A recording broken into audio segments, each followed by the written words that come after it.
Hey guys, in today's video, I bring you an impressive and transformative story. Let's meet Ellsworth Hayes, a longshoreman who literally faced death and came back with an urgent and prophetic message about the future of humanity. He received revelations directly from beings of light, and what he saw on the other side, especially about what is to come on January 10th, will move you deeply. So before we start, leave your like, subscribe to the channel so you don't miss any content like this, and activate the bell to receive all notifications. Get ready for this intense story that will change your perspective on life. July 19, 2017. Started like any other in the port of Tacoma. The sky was gray, a constant at this time of year, and a fine mist hung over the pier. The sound of creaking metal, cranes screeching, and dock workers' voices mixed with the strong smell of salt and oil. It was a raw environment, just like the people who worked there. I was one of them, a 37-year-old man, hardened by life and hard work. I was on top of a barge, helping to load massive steel structures, each weighing over 50 tons. The work required precision, strength, and, above all, complete attention. However, that day, a small distraction changed everything. "Hank, hold it there!" I shouted to my supervisor as I adjusted the straps securing one of the loads. "I'm trying. Ellsworth, this thing is slipping," he replied, already sweating despite the damp cold. What happened next was so fast that I barely had time to understand it. One of the steel structures slid sideways, and the barge rocked violently. The steel ladder I was leaning on lost its balance, and before I could react, I was thrown into the void. The fall seemed to last an eternity, although it was only a matter of seconds. The impact was devastating. My body collided with the steel floor of the barge with a loud thud, as if a bag of cement had been dropped from a great height. After that, everything went dark. Minutes later, my coworkers were in shock. Hank was the first to reach me. "Ellsworth, dude, talk to me," he screamed, but I didn't respond. My body was still. My eyes were open but lifeless. Someone called the paramedics, but they knew it was too late. "He's dead. He's gone," muttered one of the boys. "Not until I say so," Hank roared, trying to revive my body. He didn't want to give up, but even he knew that after so many minutes without vital signs, the chances were non-existent. Meanwhile, although no one knew it, my journey to another place had already begun. Everything went dark after the impact. It was not just the absence of light, but a complete void, as if all sound and movement had been sucked away. There was no pain, no crushing weight that I used to carry on my body every day. It was as if I was floating in a tranquility I had never experienced before. At first I thought I was dreaming, or that perhaps the shock of the impact had made me pass out, but something was different. The feeling was so real, so vivid. All around me, boundless darkness enveloped me. However, it wasn't scary. On the contrary, it was welcoming. I felt safe, like I was at home. It was like being wrapped in a warm blanket on a cold night. A peace that I never knew existed filled me. There was no rush. There was no worry. Just the feeling that everything was right. I wondered if this was what people called eternal rest. So, this is how it ends, I thought. But unlike sadness or fear, the idea brought only acceptance. Suddenly, I started to notice something peculiar. The void was not entirely silent. There was a subtle, almost imperceptible sound, like a whisper that seemed to come from all directions. They were not words, but a vibration, as if the universe itself was speaking to me. Ellsworth, my name. It was not heard with the ears, but felt in the center of my being. It was as if someone, or something, was calling me. Before I could understand, I started moving, or at least I felt like I was being moved. The darkness around me began to transform. Little points of light appeared, like stars on a moonless night, and began to grow, forming a glowing tunnel in front of me. It was irresistible. I didn't know where it would take me, but one thing was certain. I wanted to follow. The feeling of peace intensified as I approached that light. I knew something great awaited me, but I still had no idea how much my life, and my perception of everything, was about to change. As I approached the tunnel of light, the darkness around me began to disappear, dissolving like smoke in the wind. The light wasn't just bright, it was alive, pulsing. It seemed to call to me, as if it were made of something I knew, but had forgotten. As I passed through the tunnel, a feeling of warmth and welcome enveloped me. It was as if every part of me, even the parts I didn't even know existed, was being healed. The light was unlike anything else I had ever seen. It didn't hurt my eyes, but it penetrated directly into my soul. When I emerged from the tunnel, I found myself in a place that was at once familiar and incomprehensibly strange. A gravel path stretched out in front of me, surrounded by gigantic trees that seemed to breathe. Its leaves glowed in shades of gold and silver, reflecting a light that had no visible source. I suddenly realized that I didn't have a physical body. I was a form of energy, an essence, but that didn't scare me. In fact, it felt natural, like this was how I was supposed to be all along. I followed the path, which seemed to guide me on its own. As I went further, I began to hear a soft, continuous sound, like a wordless melody. It was more than music, it was the vibe of the place itself. At the end of the path, I saw a golden portal, rectangular and shining with a divine intensity. He floated, enveloped in an energy that seemed to pulse. Beside the portal, a celestial temple rose, made of marble and precious stones that seemed to contain entire universes within them. The architecture was reminiscent of the Greek Parthenon, but it was much grander, almost impossible to describe in human words. As I approached the portal, I was enveloped by something I would call liquid love. It was an invisible substance, but felt in every part of my being. It penetrated me, filling every empty space and erasing every hurt, pain, or regret I carried. It was a love so pure and intense that it seemed impossible to exist. It was not the love we know here on earth, conditional, fragile, limited. This love was absolute, multiplied millions of times. I felt connected to everything around me, every tree, every leaf, every particle of energy. Even the sound of grass growing seemed to vibrate in harmony with the universe. I was completely absorbed in this sensation, almost forgetting who I was or where I came from. That was when I felt the presence of something, or someone, bigger approaching. I was standing before the golden portal, still enveloped by the substance I called liquid love. It was as if my entire being was dissolving and, at the same time, rebuilding itself with a new, purer, lighter essence. As I absorbed the magnitude of that moment, I felt a presence approaching. 7 figures began to emerge from the light emanating from the portal. At first, they were just glowing, humanoid, slender shapes, but as they got closer, details became visible. Their bodies were translucent, as if made of crystallized energy, and their features, although not completely human, conveyed an incomprehensible beauty.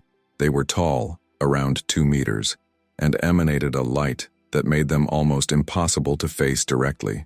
But it wasn't just any light. It was like carrying love, peace, and ancient wisdom all at the same time. Their presence was overwhelming but not oppressive. Instead, I felt welcomed, as if I were among old friends. Ellsworth, the voice didn't come from their mouths. It was telepathic, entering directly into my mind, but full of emotion. It was as if every word carried a deeper meaning, something beyond what could be said in any human language.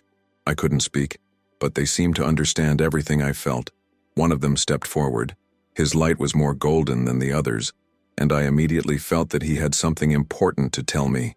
"You were brought here to receive a calling," he said, his voice vibrating inside me. "Time on Earth is running out. Humanity is on the verge of a great transformation." The words hit me like a wave. Before I could react, images began to form around me, as if they were projections into an infinite space. I saw scenes of earthquakes, violent storms, and natural disasters. But I also saw miracles, people healing, coming together in prayer, lights shining in the sky. "The rapture is near," continued the golden figure. "From January 10th, divine signs will begin to appear. They will serve as a final call, a chance for humanity to reconnect with divine love." The other figures surrounded the leader, their lights pulsing in sync. "But be careful," one of them added, his voice deeper. "These events will divide hearts. Many will believe, but many will doubt. This division will determine the fate of your species." I wanted to ask more, to understand what it all meant, but before I could formulate a thought, I was enveloped again by a vortex of light, this time full of colors like a liquid rainbow. It was as if he was being expelled from that place, but not with hostility. "Share what you saw. Prepare those who will hear," the final voice said, as the light consumed me completely. The journey through the vortex of light was brutal. It was as if every part of my being was being compressed, disassembled, and reassembled at the same time. The vibrant colors and sounds that echoed in the void around me were gradually replaced by something very different. Pain. A pain so intense it made me feel like I was being crushed by tons of weight. I opened my eyes with difficulty and was greeted by a blur of desperate faces. Muffled voices began to come into focus, and I realized it was Hank, my supervisor, who was yelling, "Ellsworth, my God, you're alive." He looked both relieved and terrified. How long? My voice was weak, almost inaudible. 30 minutes, man. 30 minutes without breathing. We were ready to call the coroner. He knelt beside me, his hand shaking as he held my shoulder. I was trying to process what he was saying, but my mind was fuzzy.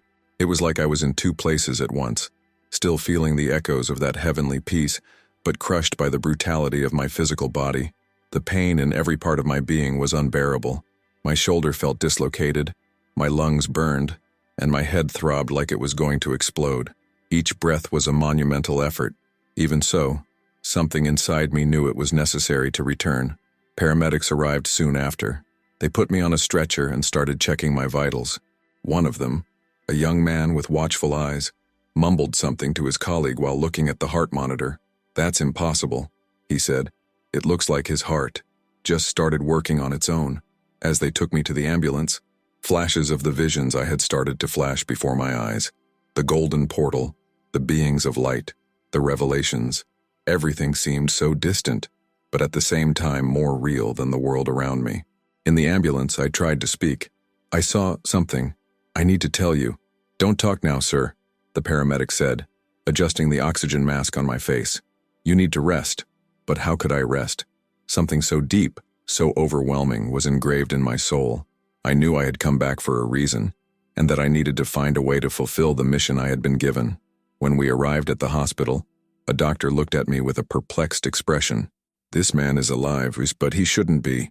Lying in the hospital bed while machines monitored my body, a single phrase echoed in my mind, as if it were still whispered by beings of light. "Share what you saw. Prepare those who will listen." The first few days in the hospital were a blur of pain, tests, and silence. I was surrounded by people, doctors, nurses, even some co-workers who came to visit me, but I felt lonelier than ever. The weight of what I had experienced was overwhelming. There weren't enough words to describe what I experienced, and even if there were, who would believe it?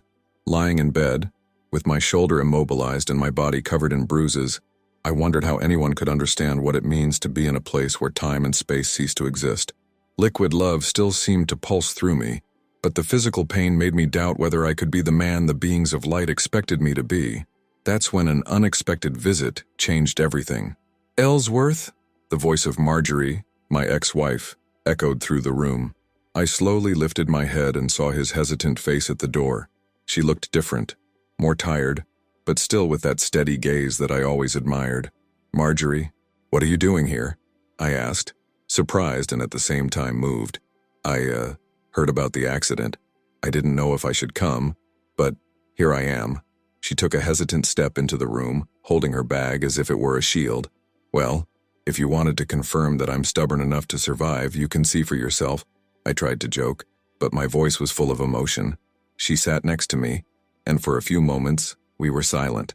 Then, without warning, the words started pouring out of me like a river breaking a dam. "I died, Marjorie. I saw things I can't explain, and they told me that something big is about to happen. Signs, transformations. Everything will change." She looked at me with a mixture of concern and curiosity. "Ellsworth, you hit your head really hard. Maybe it's just, trauma." "No, that's not it." I held her hand, trying to convey the intensity of what I felt. "I was there, in a place that doesn't exist here, and I saw. They showed me that the world as we know it is about to change." Marjorie didn't respond right away. Her expression softened, and she seemed to see something different in me, something she might not have recognized before. Over the next few days, she began to return regularly, helping to care for me and listening patiently as I tried to organize my memories of that experience. Despite her doubts, her presence brought comfort I didn't even know I needed. Meanwhile, Maeve Carmichael, a parapsychologist and near-death experience researcher, came into my life. One of the doctors at the hospital mentioned my case to her, and soon she came to visit me. "I heard about what happened to you, Mr. Hayes," she said, entering the room with a notebook and an analytical expression. "I study cases like yours. I'd like to talk, if you're willing."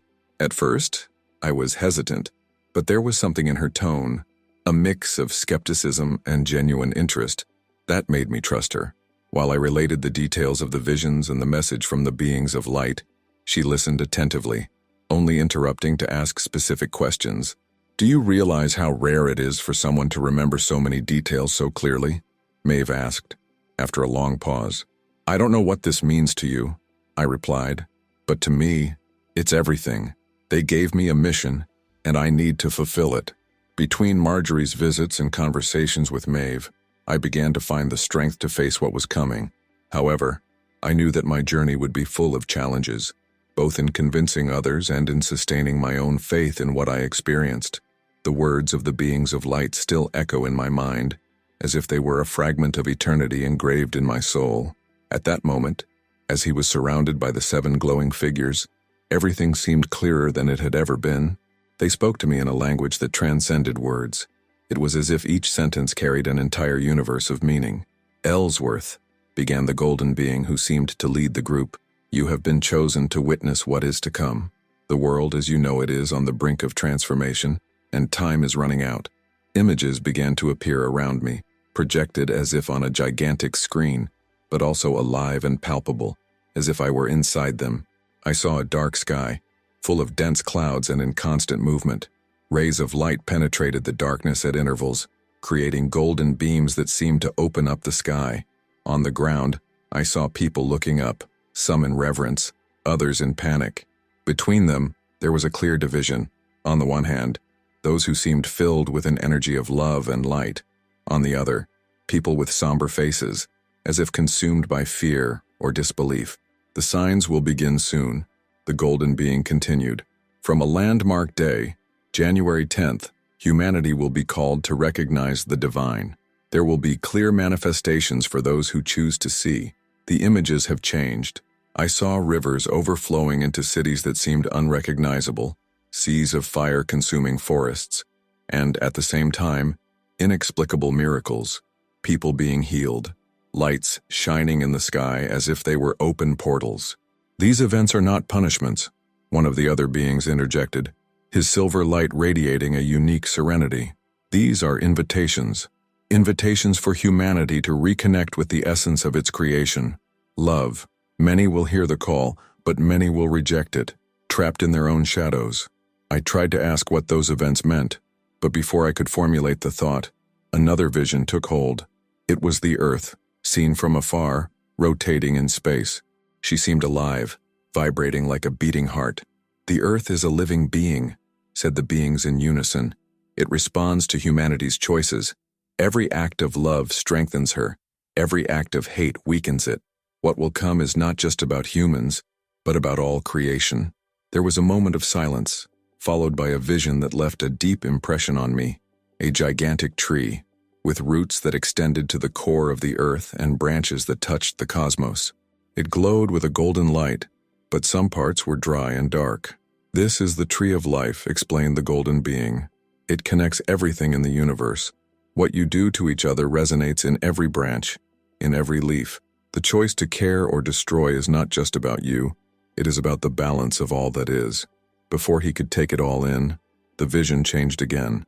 I saw something that looked like a celestial city, floating above the clouds. It was indescribably beautiful, made of materials that seemed alive, glowing with colors I had never seen before. "The final destiny of those who choose love will be like this," they said. "But the journey depends on the choices made now." I felt my essence vibrate with these words. They were showing me that what comes next is not a prophecy of destruction, but of transformation. It was a call to change, to help others see what really matters. "Share this, Ellsworth," said the golden being before the light began to envelop me again. "Prepare those who are ready to listen. Time is short, but love is eternal." The words of the beings of light were still resonating in my essence, when I was suddenly enveloped by an overwhelming force. It was as if the vortex of rainbow light was pushing me away from that sacred place. ripping me away from the heavenly peace and throwing me back into the crushing weight of physical existence. The transition was brutal. The welcoming warmth and liquid love that filled my being were replaced by searing pain in every part of my body. It was as if an electric current passed through me, reigniting every nerve, every muscle. Suddenly, I felt my chest rise and fall, as if I had been sucked into a body that no longer belonged to me. When I opened my eyes, the world around me was out of focus. I saw shadows of faces leaning over me, hearing muffled, frantic voices. "He's breathing, my God, he's alive." The voice of Hank, my supervisor, cut through the chaos. I tried to speak, but my lungs burned as if they were filled with fire. My body felt heavy. Every movement felt like a fight against the impossible. Still, I knew I needed to communicate. "Hank." My voice came out as a barely audible whisper. "Ellsworth." He knelt beside me, with tears in his eyes. "You're back, man. You were dead, without a pulse, without anything. 30 minutes. I looked around, trying to process his words, but my focus wasn't there. The physical pain seemed insignificant compared to the magnitude of what I had just experienced. The visions, the revelations, the incomparable love, everything was still so vivid. The paramedics arrived soon after, rushing to put me on the stretcher. As they were checking my vitals, one of them mumbled something that caught my attention. "That doesn't make sense," the young paramedic said, frowning at the heart monitor. "He's alive, but he shouldn't be. The heart stopped for too long." I remembered the words of the beings of light. "Share what you saw." I knew I needed to start. But how? I looked at the paramedic, trying to find the words. I saw something," I managed to say, my voice weak but charged with urgency. "Don't talk now," the paramedic replied, adjusting my oxygen mask. "Guard your strength." But how could I keep strength when everything inside me screamed that I needed to speak? In the ambulance, as the sirens cut through the air, the words of the beings of light echoed in my mind. "Prepare those who are ready to listen." When I finally arrived at the hospital, I was greeted by medical staff in shock at my return to life. One doctor, frowning as he examined my signs, looked at the others.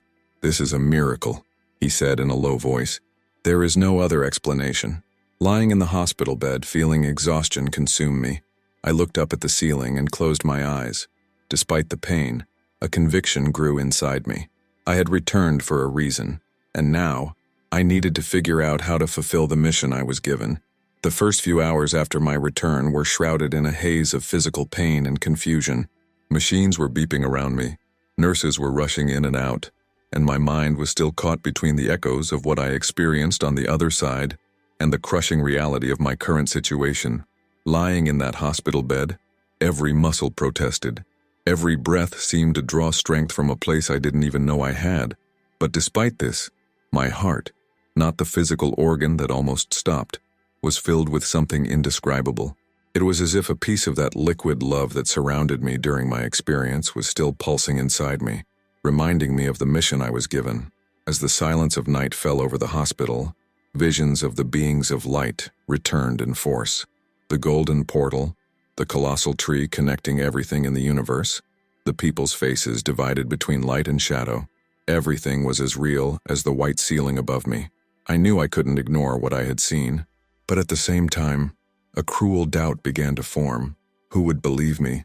How could I, an ordinary dock worker with no connection to the spiritual world, convince people of something so great? I remember looking at my hands, still swollen and covered in bruises, and thinking, why me?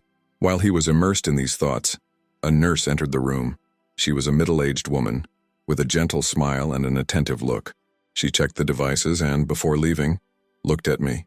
"You are a miracle, you know that," she said, without waiting for a response. "Few come back from where you were." Those words stayed with me. Perhaps she didn't know how literal her words were, but they served as a reminder that my survival was no accident. Over the next few hours, I began to mentally organize the pieces of the puzzle I was given. The messages from the light beings were not just for me. They were a call to everyone. I needed to share them, even if it meant facing skepticism and rejection. However, something bothered me deeply. The images of the signs that would begin on January 10th were engraved in my memory like a spiritual tattoo. Earthquakes, storms, miracles, divisions. It was all so clear, but still so mysterious. What could I do to prepare people? The answer seemed simple and complex at the same time. Love. The beings of light were clear in their message. Love was the key to overcoming darkness, to reconnecting humanity with the divine and the essence of creation. I knew I needed to start with myself, heal my own wounds, both physical and emotional, and reconnect with the people around me. With this determination growing within me, I decided that my mission would begin there, in that hospital bed. I didn't know exactly what it would look like, but I knew that each step would take me closer to fulfilling what was asked of me. I closed my eyes, feeling the presence of that liquid love still pulsing inside me. It was a constant reminder that although time was short, hope was infinite. The days that followed in the hospital were a mix of physical recovery and spiritual contemplation. My body was in pieces, fractured bones, torn muscles, an immobilized shoulder. The pain was constant, but my mind seemed to be elsewhere, still immersed in the visions I received during my experience. One of the first visits I received was from Marjorie, my ex-wife. It was strange to see her there, sitting in the chair next to my bed, her hands nervously tightening the strap of her bag. We had separated 5 years ago, each following a different path, but there was something in his presence that felt like a small flame of hope. "You're really alive, Ellsworth," she said, trying for a smile. "When they called me, I thought I was going to come here to say goodbye. I also thought it was the end," I replied in a hoarse, still weak voice. "But it wasn't. And, Marjorie, I need to tell you what happened." She frowned, bowing slightly. "Do you remember what happened?" "I mean, after the accident." I looked at her, trying to find the right words to describe something that seemed so beyond the reach of human language. "I don't just remember. I experienced something that changed everything. I was in a place full of love and peace, and I saw things, Marjorie, things about the future, about what's going to happen to the world." She was silent, processing what I was saying. His eyes, which had always been so direct, now showed a mixture of skepticism and curiosity. "Ellsworth, you have been through enormous trauma. Maybe this is, I don't know, your brain trying to process what happened," she said, trying to be kind. "No, Marjorie," I interrupted, feeling the urgency rise in my voice. "It's not something my mind invented. They told me that the world is about to change. Signs will begin to appear from January 10th, and humanity will need to choose, live with love or be lost in darkness." She didn't respond right away. We remained silent, with the sound of medical equipment in the background. Finally, she sighed and said, "I don't know what to believe, but it seems like you do, and that's important." Days later, Maeve Carmichael came into my life. She was a parapsychologist who studied near-death experiences and came to the hospital after hearing about my case. When he entered the room, he had a professional posture, but a look that conveyed genuine curiosity. "Mr. Hayes, I'm Maeve Carmichael," she said, extending her hand. "I work with people who have had experiences like yours. I'm here because I believe your story can help others, if you're willing to share it with me." I watched her for a moment, trying to gauge her intentions. "Do you believe in NDEs? I mean, do you really believe it?" She smiled enigmatically. "I believe there is much more to the universe than we can understand. My mission is to listen and learn. So, yes, I believe that what you experienced is important." With that, I started reporting everything: the welcoming darkness, the golden portal, liquid love, and revelations about the future of humanity. She listened intently, making sporadic notes in a notebook, but never interrupting. When I finished, she closed the notebook and said, "You know a lot of people won't believe it, don't you?" "I know," I replied, "but I don't need everyone to believe it. I need to reach those who are ready to listen." Maeve nodded. "So let's start with this. If you're willing, I can help you structure your story, find ways to share it with the right people." These words were a small point of light in the midst of uncertainty. With Marjorie starting to reconnect and Maeve offering me support, I felt like my mission was starting to take shape. As I prepared to leave the hospital, a phrase from the beings of light echoed in my mind: "Time is short, but love is eternal." I didn't know exactly what the path ahead would look like, but I was determined to follow it. If you liked this beautiful spiritual testimony, leave a like, comment on your impressions, subscribe to the channel, and don't forget to activate the notification bell to watch each new video and help us spread this message to a greater number of people. Until next time.